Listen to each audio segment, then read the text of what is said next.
नमस्कार साथियों, स्वागत करता हूँ आपका आपके अपने परिवार यूसी लाइव पे। मेरा नाम है आशुतोष और आज आपके लिए फिर से एक नया सेशन लेके आया हूँ, जिसमें हम बात करने जा रहे हैं प्रीवियस ईयर का जो पेपर एसएससी सीजीएल का हुआ था।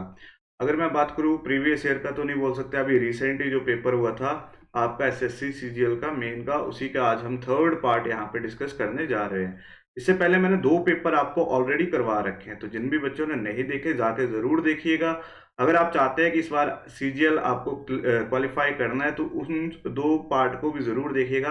आपको पता चल जाएगा कि मेन लेवल का पेपर कैसा आ रहा है। हो सकता है इस बार थोड़ा-सा लेवल उठा दिया जाए, लेकिन अगर आपकी तैयारी अच्छे से हो रही होगी तो आपको कोई दिक्कत नहीं आने वाली। तो शुरू करते हैं आज की क्लास, लेकिन सबसे पहला यही काम है, वीडियो को लाइक कर दीजिए, शेयर कर दीजिए और चैनल को सब्सक्राइब कर दीजिए। जल्दी से हमारे 20 के कर दीजिए। चलते हैं और देखते हैं आज का हमारा पहला क्वेश्चन। चलिए जी, तो सबसे पहला क्वेश्चन ये रहा आपके सामने, बोला select the figure from the option that can replace the question mark and complete the given pattern. आपके पास एक डायग्राम दे रखी है, आपको बोला इसको कंप्लीट करना है और आपको बताया ना इन 4 ऑप्शन में कौन सा ऐसा ऑप्शन है जिसको कंप्लीट कर रहा है। तो अगर आप देखो तो यहाँ पे तो आपको पता है सर्कल आपका यहाँ पे भी आएगा और 2 सर्कल आपके आएंगे। अब 2 सर्कल वाले कहाँ पे है? तीनों में है, लेकिन इसमें नहीं है, तो ये तो हो गया आपका साइड में। अब इसके बाद आपको यहाँ से एक सीधी लाइन लेनी है और ये लाइन कुछ इस तरह से अटैच करनी है, मतलब इसी तरह की लाइन देख रहे हैं। तो अगर आप इस लाइन को देखो तो आप इसको भी एलिमिनेट कर सकते हो। 2 ऑप्शन आपके एलिमिनेट हो चुके हैं। अब आपको पॉइंट देखना है, तो पॉइंट आपका कहाँ पे आ रहा है? फर्स्ट उसी में आ रहा है, फर्स्ट सर्कल में आपका पॉइंट आ रहा है।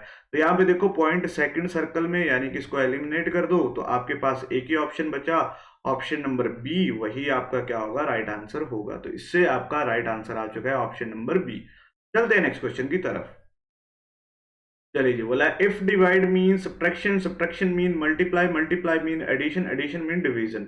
आपके सामने एक इक्वेशन दे रखी है, इसको आपने सॉल्व करना है। अब इसको आपने मैथमेटिकल ऑपरेशन लगा के या मैं बोलूं बोर्ड मास लगा के सॉल्व करना है। तो करते हैं इसको सॉल्व, देखते हैं। सबसे पहले 77 डिवीजन का मतलब होता है सब्ट्रैक्शन, 7 मल्टीप्लाई का मतलब क्या दे रखा है? एडिशन। ठीक है, यहाँ पे 17 माइनस माइनस माइनस इंटू 49 और प्लस का मतलब है डिवाइडेड बाय 7। तो ये तो कट जाएगा, ये 7 आ जाएगा। यहाँ पे 77 माइनस 7 और यहाँ पे अगर मैं देखूं 119 आ जाएगा। अब इन दोनों का एडिशन कर देते हैं, 119 77। ठीक है, तो यहाँ पे तो आ जाएगा 6 7 8, यहाँ पे आ जाएगा 196। 196 में मेरे को जैसे ही 7 सब्ट्रैक्ट करता हूं तो मेरे पास राइट आंसर आ जाता है ऑप्शन नंबर 1 189। क्लियर है? तो सिंपल सा क्वेश्चन था, जस्ट आपको बोर्ड मास लगाना था। अगर आपने बोर्ड मास लगाया होगा तो आपका राइट आंसर आपके सामने होगा। चलते हैं नेक्स्ट क्वेश्चन की तरफ। चलिए जी, अब नेक्स्ट क्वेश्चन क्या है? काफी बड़ा देखने में तो लग रहा है, लेकिन इतना बड़ा ये है नहीं है। ठीक है जी, थोड़ा सा मैं अपने आप को साइड करता हूं पहले, ताकि आपको ये क्वेश्चन ढंग से दिख जाए। चलिए जी, ठीक है। अब आपके सामने क्या दे रखा है? आपको दिया हुआ है ये क्वेश्चन, इतना बड़ा तो मैं बोल रहा हूँ है ही नहीं, पर आपको पहले एक बार बता देता हूँ।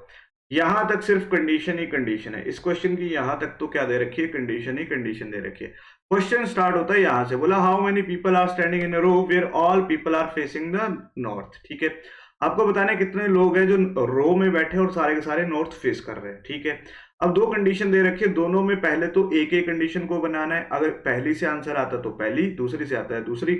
अगर दोनों से नहीं आता तो दोनों को जोड़ो। अगर फिर भी नहीं आता तब आपका आंसर नहीं आएगा। ठीक है, हिंदी वालों को पहले क्वेश्चन दिखा देता हूँ। चलिए जी, हिंदी वाले यहाँ पे वीडियो को रोक के इसको एक बार वीडियो को रोक सकते हैं और यहाँ का स्क्रीनशॉट लेके इसको खुद ट्राई कीजिए जल्दी से।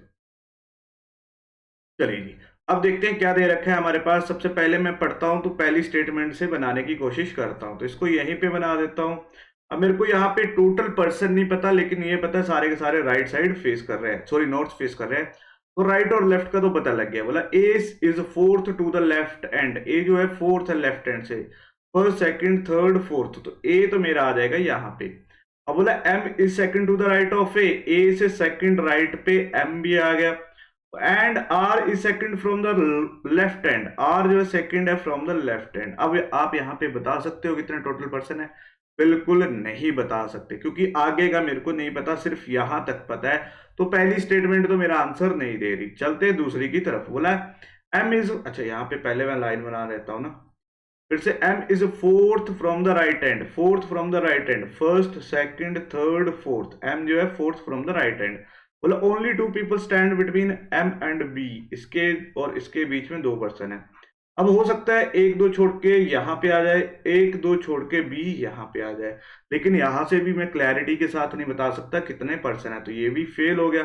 अब इन दोनों को जोड़ना पड़ेगा, अब इन दोनों को जोड़ देते हैं। तो आपको पता है एम जो है फोर्थ है फ्रॉम द राइट हैंड, तो इस राइट हैंड से इसको फोर्थ कर दो, first second third fourth, M आ चुका। अब बाकी क्या बोला है, एम और बी के बीच में दो पर्सन है, तो एक दो छोड़ के बी आपका यहां पे भी आ सकता है, एक दो छोड़ के बी आपका यहां पे भी आ सकता है। लेकिन हुआ क्या, आपको लेफ्ट हैंड का भी पता लग गया, राइट हैंड का भी पता लग गया, तो टोटल पर्सन आपको लग गए पता कितने हैं, 1 2 3 4 5 6 7 8 9, बिल्कुल सही, टोटल पर्सन है 9। अब आपको बताना है आपका आंसर कहां से आया, तो आपका आंसर आया दोनों स्टेटमेंट को जोड़ के, तो इसका राइट आंसर क्या हो जाएगा, data in statement 1 and 2 together is sufficient to answer the question, यही इसका क्या आएगा, राइट आंसर आएगा। क्लियर है जी, उम्मीद करता हूं आपने कर दिया होगा। चलते हैं नेक्स्ट क्वेश्चन की तरफ। चलिए, तो इसका राइट आंसर आ चुका है ऑप्शन नंबर 2। चलिए ठीक है जी। नेक्स्ट आपको बोला है 3 of the following words are alike in the same manner and hence form a group. बोला क्या है, निम्नलिखित में 3 शब्द किसी प्रकार से समान है इसलिए एक समूह बनाते हैं, कौन सा शब्द उस समूह से संबंधित नहीं है। ठीक है, आपको बताना है इनमें से कौन सा डिफरेंट है, ऑड वन आउट बताना है। चिकन दे रखा है, बैट दे रखा है, सील दे रखा है, रोडेंट दे रखा है। अगर आपको थोड़ा सा भी नॉलेज होगा तो आप बता सकते हो तीनों के तीनों जो आते हैं ये एनिमल कैटेगरी में आते हैं। किस में आते हैं, एनिमल की कैटेगरी में आते हैं। लेकिन जो आपका चिकन होता है ये आता है वर्ड्स की कैटेगरी में। अगर आप देखो ये 3 एनिमल है और ये वर्ड है, तो आपका राइट आंसर कौन सा आ जाएगा, ऑप्शन नंबर 1 ये आपका क्या होगा, राइट आंसर होगा। यही इन तीनों से क्या था, डिफरेंट था। चलते हैं नेक्स्ट क्वेश्चन की तरफ। चलिए जी, बहुत ही प्यारा क्वेश्चन है। बोले in certain code Madras is written as 1112, Jammu is written as 82, how Punjab will written as. तो इसको लिखते हैं MADRAS, मद्रास का कोड दे रखा है 112, तो इसकी प्लेस वैल्यू लिखते हैं 13 1 4 18 1 और 19। तो इनका सम करते हैं 19 और 1 20, 18 और 4 22, 20 22, 13 और 1 14। ठीक है, 4 2 6, 2 2 4 1 5, 56। अगर मैं इसका डबल करता हूं तो 112 तो आ जाता है। क्लियर है, एक लॉजिक हो सकता है। अब जम्मू का केस देखते हैं, JAMMU, यहाँ पे 10 1 13 13 21, 13 13 हो गए 26, 10 1 11 और 21। ठीक है, 6 1 7 1 8, 2 2 4 1 5, 58 का डबल करने पे, लेकिन इसका कोड कितना है 82। अब बोलोगे सर आपने तो डबल किया, पहले का तो डबल से आ रहा है, इसका तो डबल से आ ही नहीं रहा, मतलब ये लॉजिक यहाँ पे नहीं फॉलो हो रहा। क्लियर है जी, तो अगर ये लॉजिक फॉलो नहीं हो रहा तो अब हमें क्या करना पड़ेगा, अब हमें दूसरा मेथड लगाना पड़ेगा, जो कि होता है इसके ऑपोजिट लेटर को देखना पड़ेगा। अब आपको पता है ऑपोजिट लेटर या इनका जो सम होता है वो हमेशा कितना होता है 27। 13 में क्या ऐड करें 14, इसमें क्या ऐड करें 26, इसमें क्या ऐड करें 23, इसमें क्या ऐड करें 9, इसमें क्या ऐड करें 26 और एक कितना था 19, इसमें क्या ऐड करें 8। तो अब इन सभी का सम करते हैं। ठीक है जी, तो 26 और 8 हो गए 34, यहाँ पे 14 और 9 हो गए 23, यहाँ पे फिर से 23 और यहाँ पे 26। तो 6 4 10, 3 13 और 3 कितने होते हैं 16, तो 6 तो मेरे पास आ गया। 3 2 5 2 6 2 7 2 9 1 10, यहाँ पे तो 106 आया। अब आप बोलोगे सर ये तो 106 आया, अब क्या लॉजिक हो सकता है। अब लेटर देखो 1 2 3 4 5 6, अगर इसमें 6 लेटर है तो मैंने इसमें 6 का एडिशन कर दिया, तो ये हो गया 112। क्लियर है, यहां से मेरा लॉजिक आ चुका है। अब जम्मू के यहाँ का ऑपोजिट आएगा 17 26 14 14 और यहाँ पे आ जाएगा 6। तो यहाँ पे 28 और 6 कितने हो गए, 28 और 6 हो गए 34, यहाँ पे 26 और 17, तो 6 4 10 7 17, 3 2 5 1 6 1 7, 77। यहाँ पे 77 कितने लेटर है 1 2 3 4 5, तो यहाँ पे 5 का एडिशन करोगे तो 82 आ जाएगा। मतलब मेरा लॉजिक 99% कंफर्म हो चुका है। अब मेरे को निकालना किसका है, जिसका निकालना है उसको लिखते हैं और उसका जल्दी से निकालते हैं, ठीक है। आप भी इसको ट्राई करो, आप भी जल्दी से इसका आंसर दो, ठीक है। मैं इसको इरेज कर देता हूँ जम्मू वाले को, क्योंकि यहाँ पे स्पेस कम है, ठीक है। लॉजिक तो आपको लग गया बता। अब निकालना है किसका है, मेरे को निकालना है PUNJAB। इनकी प्लेस वैल्यू कितने होते हैं, 16, 21, 14, 10, 1 और 2। तो यहाँ पे तो सामने दिखेगा 25, 26, ठीक है, 17, 13, 6 और यहाँ पे आ जाएगा 11, ठीक है जी। तो यहाँ पे जोड़ते हैं इनको, 26 और 6 हो गए 32, 17 में से 3 20 और 10 30, ठीक है। 26 भी हो गया, 6 भी हो गया, 13 और 17 भी हो गए, 25 और 11, ठीक है। तो यहाँ पे आ गया 5 1 6 2 8, ठीक है, 8 आ गया। 3 3 6 2 8 1 9, 98। यहाँ पे मेरे पास कितना आया, 98। 1 2 3 4 5 6, इसमें 6 का एडिशन करूंगा तो 8 6 14 104। यहाँ पे जो मेरे पास राइट आंसर आएगा 104, यानी कि ऑप्शन नंबर सेकंड इसका क्या होगा, राइट आंसर होगा। तो बहुत ही प्यारा और बहुत ही शानदार क्वेश्चन था, उम्मीद करता हूं आपने इसको किया होगा। अगर आपने इसको किया है तो आपका कंसेप्ट बहुत अच्छा है, बहुत स्ट्रांग है, क्लियर है जी। तो आप इसको आराम से कर सकते थे अगर आपका कंसेप्ट अच्छा है। अगर क्वेश्चन अच्छा लगा है तो एक लाइक आप सभी का बनता है, ठीक है। आपके अपने भाई के लिए एक लाइक तो बनता है। चलते हैं नेक्स्ट क्वेश्चन की तरफ। चलिए जी, नेक्स्ट क्वेश्चन में मेरे पास ब्लड रिलेशन दे रखा है, तो आपको ये वाला इक्वेशन सॉल्व करनी है। अब इक्वेशन देखो कितनी बड़ी दे रखी है, ठीक है। इसको बनाते हैं। सबसे पहले बोला D at the rate N, क्या मतलब है, जो डी है वो डॉटर है किसकी, एन की।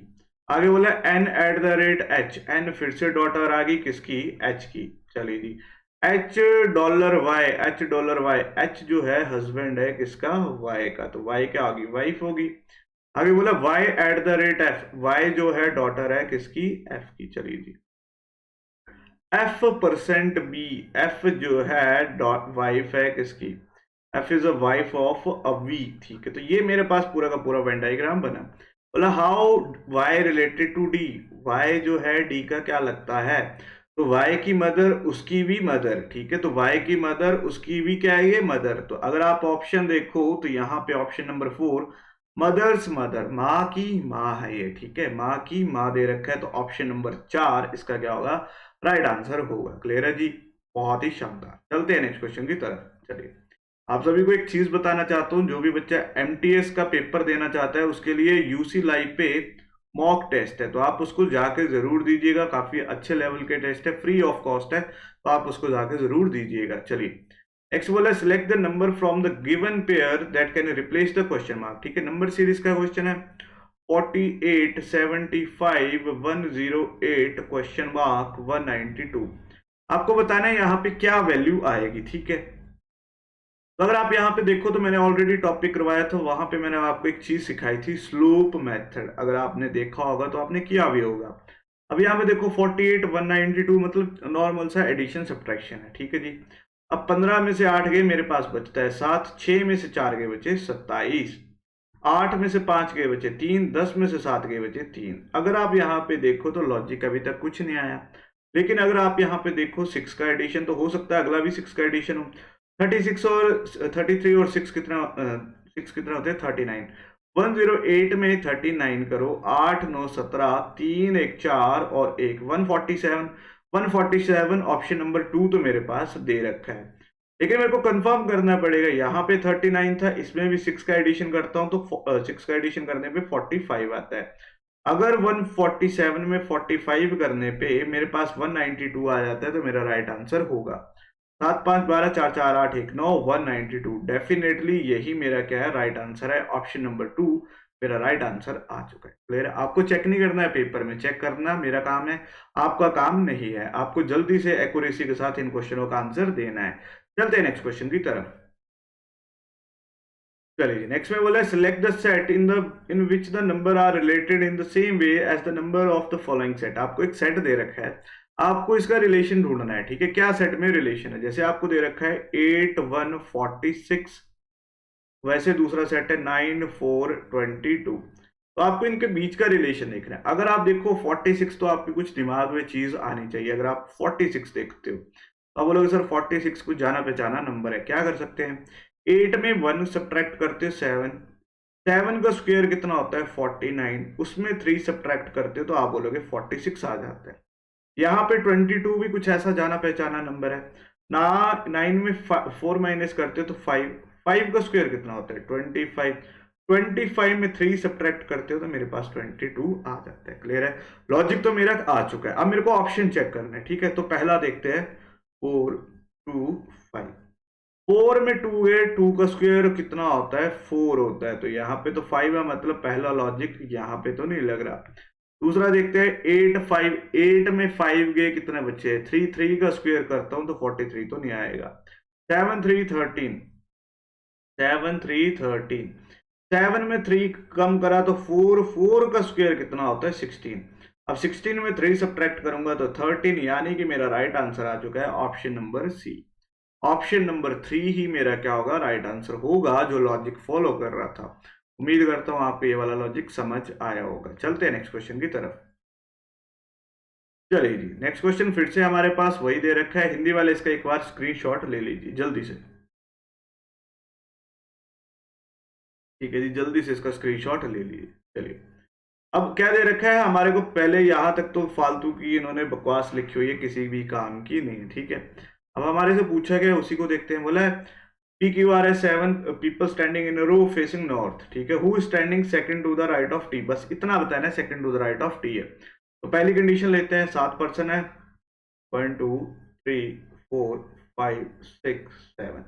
बोला U is third from the right hand, U is third from the right hand and second to the left of R, second to the left of R, second to the left of R, ये तो right hand हो गया ना, एक minute, second to the left of R, एक minute, तो R से second left पे, तो ये आ गया।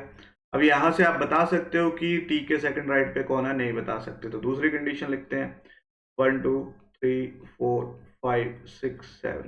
बोला Q is standing immediate right of T, T के यहाँ पे आपको शायद दिख नहीं रहा होगा, टी के इमीडिएट राइट में क्यू है, ठीक है। आगे बोला Q is standing second to the left of P, P से सेकंड लेफ्ट पे क्यू है। अब आप इतनी बड़ी पॉसिबिलिटी कहाँ कहाँ चेक करोगे, अगर मैं पी को यहाँ रखू, एक छोड़ के क्यू, टी से राइट पे क्यू, मतलब इसके लिए तो अभी तक मेरे को फिक्स पोजीशन ही नहीं मिली। इसको देखो तो आप फिक्स पोजीशन ही नहीं बता सकते। तो इन दोनों का अगर आप मर्ज कर रहे हो तब भी आपको कुछ रिलेशन नहीं बन रहा, T Q Q P, T Q Q P, यहाँ पे भी रिलेशन नहीं बन रहा। मतलब ना तो इक्वेशन 1 से आपका आंसर आ रहा है, ना ही इक्वेशन 2 से आ रहा है। दोनों को जोड़ने के बाद भी मेरे को कहीं से आंसर नहीं दिख रहा, तो इसका राइट आंसर होगा option number 4। The data in both statement 1 and 2 are not sufficient to answer the question. Option number 4 इसका क्या आ जाएगा, राइट आंसर आ जाएगा। क्लियर है जी, एक बार इसको खुद भी ट्राई कीजिएगा, उम्मीद करता हूं आपको ये समझ आया होगा। चलते हैं नेक्स्ट क्वेश्चन की तरफ। चलिए जी, नेक्स्ट क्वेश्चन फिर से ब्लड रिलेशन का है, ठीक है। तो आपसे एक क्वेश्चन और पूछना था, लाइव क्लास को कब से स्टार्ट करूं। मैं मंडे या ट्यूसडे से सोच रहा हूं, रात को 10 बजे, ठीक है। रात को 10 बजे मैं लाइव क्लास का सोच रहा हूं। अच्छे से प्रैक्टिस करेंगे, या आप टॉपिक चाहते हो सीखना तो वो भी आप मेरे को बता सकते हो, जल्दी से मेरे को कमेंट कीजिएगा, ठीक है। चलिए, अब इस क्वेश्चन को सॉल्व करना है तो करते हैं। ऊपर सारा कुछ डिटेल में दे रखा है, अब ये मैं पढ़ूंगा नहीं, ठीक है। क्या दे रखा है, S percent D, S is wife of D, S जो है वाइफ है डी की, ठीक है। आपको पता ही है मैं कैसे बनाता हूं। चलिए, D hash F, D hash F, D is brother of F. चलिए आगे बोला F at the rate G, F is daughter of G, F जो है डॉटर है किसकी, जी की। G dollar H, G is husband, ओहो हस्बैंड के लिए तो मैं बॉक्स बनाता हूं ना। G is husband of H, G is husband of H, ठीक है। चलिए जी, आगे क्या दे रखा है, H at the rate J, H is daughter of J. चलिए, आपसे पूछा गया है how F related to H, F जो है एच का क्या लगता है, सॉरी एफ जो है जे का क्या लगता है। तो जे की बेटी का बेटी है, जे की बेटी की बेटी है, तो यहाँ पे अगर आप देखो daughters daughter, option number B आपको दिख जाएगा, डॉटर्स डॉटर, जे की जो डॉटर है उसकी डॉटर है, तो ऑप्शन नंबर बी ही है जो मेरे को राइट आंसर दे रहा है। क्लियर है, चलिए जी चलते हैं नेक्स्ट क्वेश्चन की तरफ। चलिए, अगर सेशन अच्छा लग रहा है, क्वेश्चन अच्छे लग रहे हैं, आपको लग रहा है आपको मेन लेवल का कंटेंट फ्री ऑफ कॉस्ट मिल रहा है, तो लाइक जरूर कीजिएगा। ये थर्ड पार्ट है, इससे पहले 2 पार्ट आप जरूर जाके चेक कीजिएगा। बहुत अच्छे अच्छे क्वेश्चन मैं आपके लिए लेके आता हूँ। चलते हैं नेक्स्ट क्वेश्चन की तरफ। चलिए, इसको देखिए क्या बोला, select the correct mirror image of the given combination when the mirror is placed at P Q. अब मिरर इमेज का कंसेप्ट क्या बोलता है सर, राइट साइड जो होती है वो लेफ्ट साइड में चेंज हो जाती है, ठीक है, और टॉप और बॉटम में कोई फर्क नहीं पड़ता सर, ठीक है, टॉप और बॉटम में कोई फर्क नहीं पड़ता। तो मेरे को इतना तो पता है, यहाँ पे डी दे रखा, मतलब मेरा जो आंसर शुरू होगा डी का ऑपोजिट बनेगा, तो डी की ऑपोजिट बनेगा बी, ठीक है। अब पहला देखो तो इसने उल्टा कर रखा है, एलिमिनेट कर दो, यहाँ पे तो इसने चेंज ही कर दिया, ये तो ऑप्शन ही एलिमिनेट हो जाता। अब बी वाला केस बना ये वाला, और यहाँ पे फिर से इसने गलत कर दिया, तो ये भी एलिमिनेट हो गया, ऑप्शन नंबर सी ही बचा, वही मेरा क्या होगा, राइट आंसर होगा। अगर आप एलिमिनेशन मेथड लगाते हो ना इन क्वेश्चनों में, तो आपको कभी भी दिक्कत नहीं आएगी। 99% एक्यूरेसी के साथ आप इन क्वेश्चनों को सॉल्व करोगे, ठीक है। 1% तो चलो कुछ भी फिक्स नहीं होता, लेकिन 99% आप एक्यूरेसी के साथ इन क्वेश्चनों को जल्दी से जल्दी एक्यूरेसी के साथ कर दोगे। अब यहाँ पे देखो, आपको पता है बी पहले आना था, इसने उल्टा कर दिया, एलिमिनेट। यहाँ पे तो बी आया नहीं, एलिमिनेट। यहाँ पे बी आया, रख लिया, यहाँ पे फिर से बी आया ही नहीं, एलिमिनेट। तो एक ही ऑप्शन बचा, ऑप्शन नंबर सी, वही आपका क्या होगा, राइट आंसर होगा। चलते हैं नेक्स्ट क्वेश्चन की तरफ। चलिए, बोला select the correct combination of a mathematical sign जो इनको रिप्लेस कर सके, बैलेंस कर सके इक्वेशन को। यानी कि लेफ्ट हैंड साइड को मेरे को इक्वल करना है किसके, राइट हैंड साइड के, ठीक है जी। अब आपको पता है यहाँ पे डिवीजन सबसे इंपॉर्टेंट रोल प्ले करता है। अब यहाँ पे देखो, क्या 5 14 से डिवाइड हो सकता है, आप बोलोगे नहीं होता। यहाँ पे देखो, यहाँ पे इंटू ये हो सकता है एक ऑप्शन, ये भी हो सकता है और ये भी हो सकता है, तो मतलब मेरे को पहला ऑप्शन छोड़ के बाकी ऑप्शन चेक करने पड़ेंगे। तो 268 इंटू 4 डिवाइडेड बाय 8। अगर आप यहाँ पे इसको मल्टीप्लाई करने जाओगे तो कभी भी 41 तो नहीं आएगा, चाहे जितना मर्जी एडिशन सब्ट्रैक्शन कर लो। इतनी बड़ी वैल्यू जब मल्टीप्लिकेशन करके आएगी तो आप इसको एलिमिनेट कर सकते हो, ठीक है, इसको साइड कर सकते हो। 2 ऑप्शन तो आप साइड कर ही सकते हो, ठीक है, क्योंकि आपको स्पीड के साथ काम करना है। इसको आप बाद में भी चेक कर सकते हो। थर्ड ऑप्शन की तरफ चलते हैं। आप थर्ड बोलते हैं 268 divided by 4 into 8 plus 5 minus 14। इसको करते हैं 6 चौके 24, 28 7 6 चौके 24 7 चौके 28। तो यहाँ पे तो 67 आ गया, लेकिन 67 इंटू 8 प्लस 5 माइनस 14, यहाँ पे जितना मर्जी डिजिट आ जाए, इसमें ऐड होने के बाद 14 में सब्ट्रैक्ट होके 41 तो कभी भी नहीं देगा। मतलब ये ऑप्शन भी एलिमिनेट हो जाता है मेरे पास। तो अब ऑप्शन बचा कौन सा, ऑप्शन बचा मेरे पास लास्ट वाला, ठीक है, लास्ट ही ऑप्शन बचा। अगर आप एलिमिनेशन मेथड देख रहे हो तो लास्ट ही ऑप्शन बचा, 268 divided by 4 minus 8 into 5 plus 14। तो यहाँ पे इसको करते हैं 6 चौके 24 7 चौके 28 माइनस 8 इंटू 5 40 प्लस 14। अब यहाँ से मैं बोल सकता हूँ, हो सकता है, क्योंकि इनको ऐड करता हूँ, 7 4 11 6 1 7 1 8, 81 में 40 सब्ट्रैक्ट करूंगा 41 ही आएगा, ठीक है। तो यहाँ से अगर आप देखो, अगर आपने ऑप्शन एलिमिनेट किए होंगे तो ऑप्शन नंबर 4 आपका क्या आ जाएगा, राइट आंसर आ जाएगा। और ऑप्शन एलिमिनेट करने से एक तो आपका टाइम बच रहा है, ठीक है, कितना टाइम आपने वेस्ट करने से बचा दिया इन 3 ऑप्शन के ऊपर, क्योंकि एग्जामिनर कितना चालाक था, उसने 4th ऑप्शन रखा था कि आप 3 ऑप्शन में टाइम वेस्ट करो और 4th ऑप्शन में पहुंचोगे, तब तक आपका टाइम वेस्ट हो चुका होगा। चलते हैं नेक्स्ट क्वेश्चन की तरफ। चलिए, नेक्स्ट में बोला इन सर्टेन कोड, ठीक है, इसका कोड दे रखा है, लिखते हैं PLUMAGE। इसका कोड है GICOWNR, ठीक है। आगे आपसे पूछा, अच्छा क्रश का भी दे रखा है, किसी एक का ही निकालते हैं ना, पूरा क्यों निकालना, इतना टाइम तो है नहीं हमारे पास, किसी एक का ही निकालेंगे। ट्राइबल का देखते हैं, TRIBAL, इसका पूछा हुआ है। तो पहला काम है प्लेस वैल्यू लिखने का, 16 12 21 13 1 7 5, यहाँ पे 18 14 23 15, यहाँ पे आ जाएगा 3, यहाँ पे आ जाएगा 9 और यहाँ पे आ जाएगा 7। अगर आप देखो तो आमने सामने तो आपका आंसर नहीं आएगा। 16 7 कुछ अजीब है, यहाँ पे भी कुछ अजीब है, यहाँ पे भी कुछ अजीब है। जब इस तरह से आंसर नहीं आता हमें पता है हमें क्रॉस करना पड़ता है। तो 5 और 7 में देखो तो आप बोलोगे सर ये तो +2 दिख रहा है। 16 और 18 में देखो तो यहाँ पे भी +2 दिख रहा है। 7 और 9 में देखो तो आप बोलोगे सर +2 का एडिशन दिख रहा है, ठीक है। 12 और 14 में देखो यहाँ पे क्रॉस में तो 2 का एडिशन दिख रहा है। 1 और 3 में 2 का एडिशन दिख रहा है। 13 और 15 में यहाँ पे 2 का एडिशन है और 21 और 23 में 2 का एडिशन है। मतलब क्रॉस कोडिंग की है और एडिशन है 2 का, ठीक है। तो अब मेरे को निकालना है किसका, ट्राइवल का। तो यहाँ पे आएगा 20, 18, 9, 2, 1 और 12, ठीक है। तो 12 में 2 का एडिशन करने पे 14 पे आता है n, सभी में n है। अगला डिजिट आपको पता है c आएगा। यहाँ पे लास्ट में देखो तो t में ऐड करोगे तो v आ जाएगा, ठीक है। यहाँ से ये वाला डिजिट तो आ चुका है। अब 18, 20 यहाँ पे t आ जाएगा, ठीक है।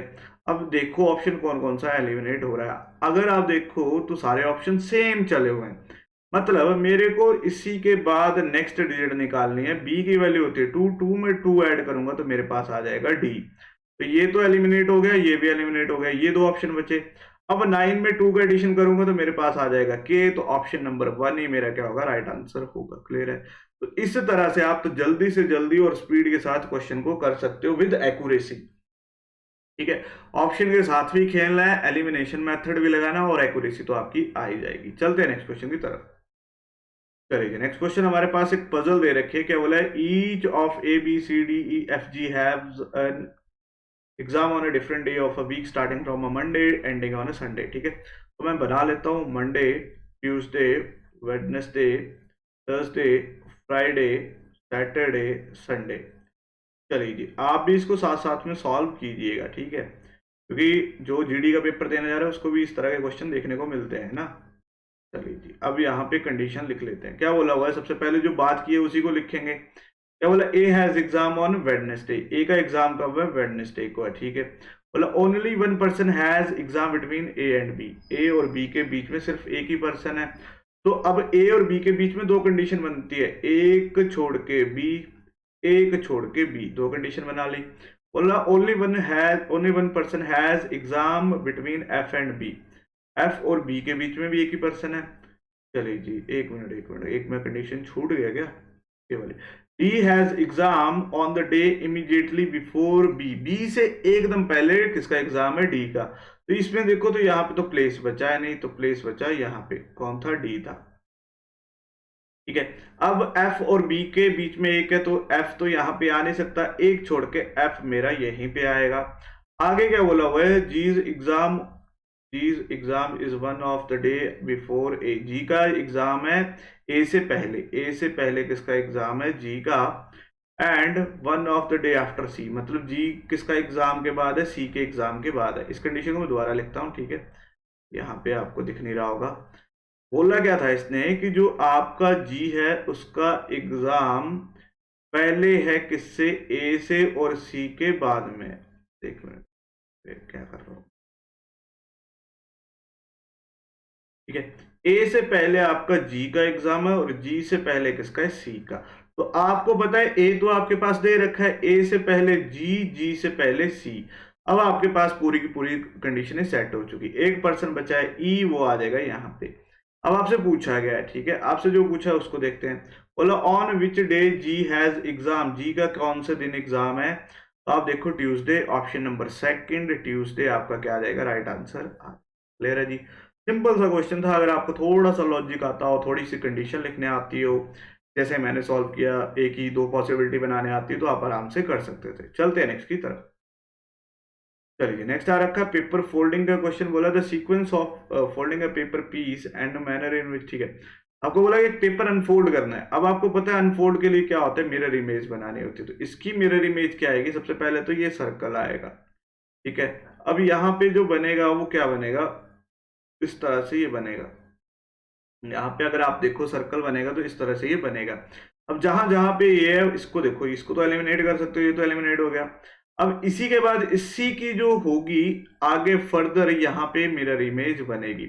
अब यहाँ पे देखो तो इसके बाद इसकी जो मिरर इमेज है यहाँ पे गलत कर दी तो इसको एलिमिनेट कर सकते हो।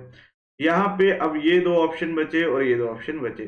अब यहाँ पे जो ये चीज है इसकी भी एक मिरर इमेज यहाँ पे भी बनेगी, तो इसकी मिरर इमेज यहाँ पे उल्टी बनेगी, है ना।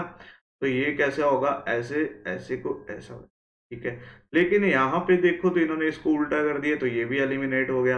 अगर आप देखो तो एक ही ऑप्शन बचा, ऑप्शन नंबर ए, जो एग्जैक्ट हमारा पेपर अनफोल्ड कर रहा है और वही हमारा राइट आंसर होगा। इसका राइट आंसर आ चुका है ऑप्शन नंबर ए। क्लियर है जी, चलते हैं नेक्स्ट क्वेश्चन की तरफ। चलिए, नेक्स्ट क्वेश्चन करने से पहले सभी से रिक्वेस्ट करूंगा, सेशन को लाइक कर दीजिए, एक बार दबा के लाइक कर दीजिए, दबा के शेयर कर दीजिए। जितने भी आपके ग्रुप्स हैं उन सभी में इस वीडियो को शेयर कर दीजिए, ताकि ज्यादा से ज्यादा बच्चे हमारे साथ जुड़ सके। क्लियर है जी, चलिए। अब क्या दे रखा है, हिंदी वाले यहाँ पे एक बार स्क्रीनशॉट ले ले इसका, क्योंकि हिंदी वालों को थोड़ी सी दिक्कत होती है, तो करिए इसको, आप इसका स्क्रीनशॉट ले लीजिए।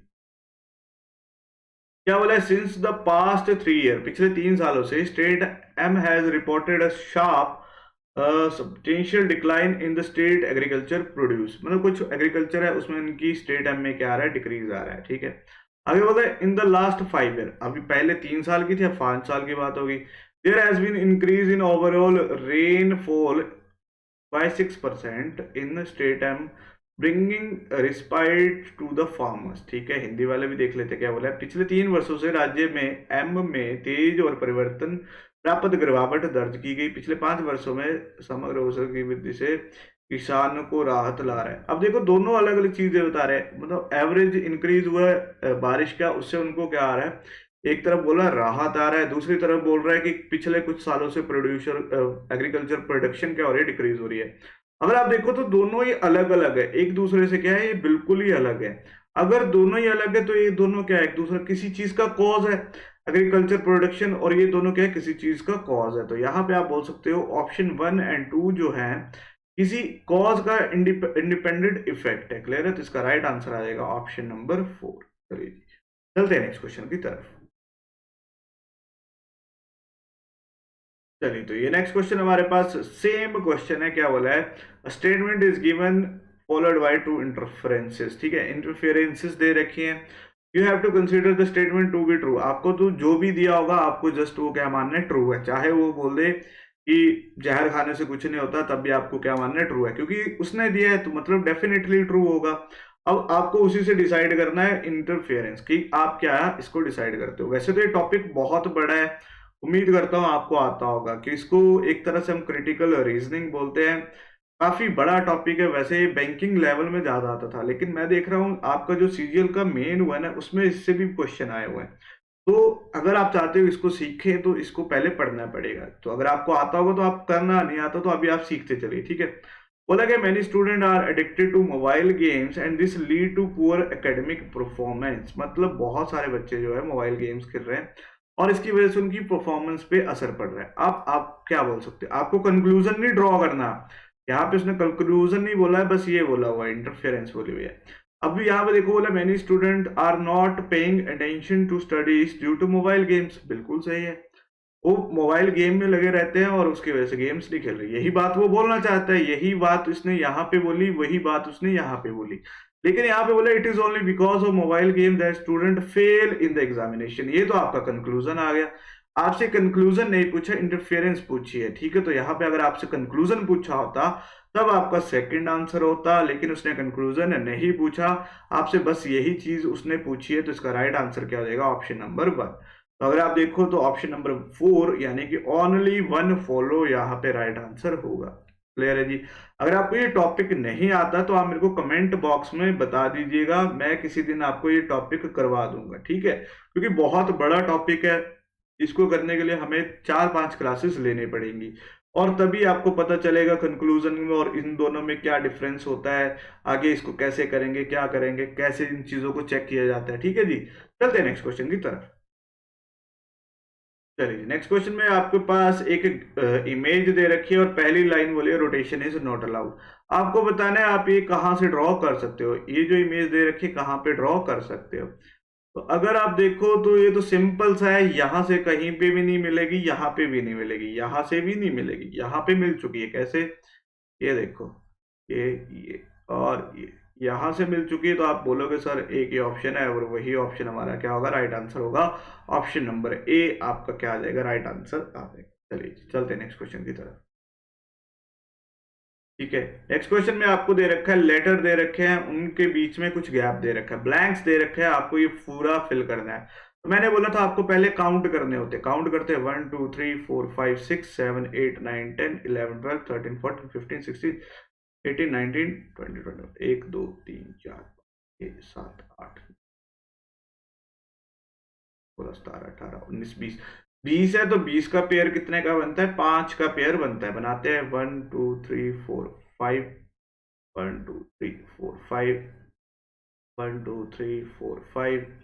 चलिए जी, 5 5 का पेयर बना रखा है। ठीक है, अब करना है क्या है, सबसे पहले देखो क्या रिपीट हो रहा है, ई डी, यहाँ पे डी और यहाँ पे भी डी। तो आप बोलोगे यहाँ पे डेफिनेटली आएगा, यहाँ पे डेफिनेटली आएगा और यहाँ पे डी आएगा। तो पहला ऑप्शन तो मेरा ई से स्टार्ट हो रहा है। अब यहाँ पे देखो आई के बाद, अच्छा यहाँ पे भी आई है, यहाँ पे भी आई, तो डेफिनेटली यहाँ पे भी आई आएगा, यहाँ पे भी आई आएगा। ठीक है, आर टी, अब आप यहां से थोड़ा सा दिमाग लगाओ, आर एस टी और यू, आर एस टी और यू। ठीक है, तो मेरा पूरा का पूरा सेट बन चुका है।